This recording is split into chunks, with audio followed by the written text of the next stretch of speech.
Le président ghanéen Nana Akufo et la délégation qui s'est déplacée avec lui aux États-Unis ont échappé à ce qui aurait pu être un accident mortel avec le jet présidentiel à Washington.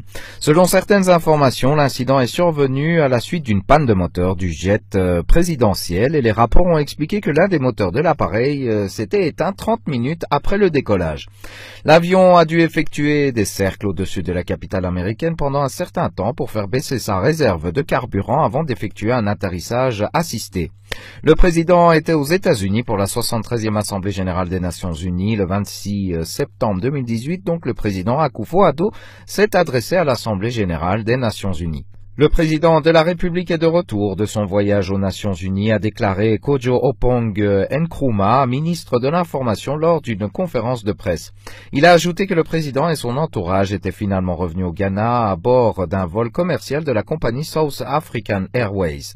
Accident ou tentative de meurtre. Certes, le président ghanéen n'a pas toujours opté pour une position conciliante par rapport à la France, la Banque mondiale ou bien encore le FMI et les institutions financières qui sont plus là pour faire régresser l'économie des pays africains que pour les faire décoller. Un discours mémorable prônant une Afrique forte, autonome et non assujettie à l'aide occidentale en conférence de presse conjointe en décembre 2017 avec le président français Emmanuel Macron qui effectuait sa première visite au Ghana. Donc Nana Akufo-Addo n'y est pas allé de main morte pour dénoncer ce qui peut être qualifié de mendicité africaine à la France.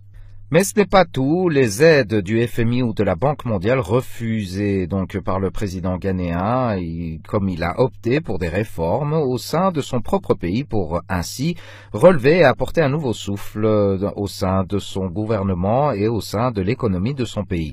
D'autant plus que le président ghanéen a préféré nouer un partenariat commercial avec la Chine plutôt que de courir après la France. Ce qui en général déplaît à l'Occident, mais les discours et les comportements du président ghanéen montrent son intérêt envers son peuple et ils ne laisseront aucune ingérence ni aucun pillage illégal se faire dans leur pays.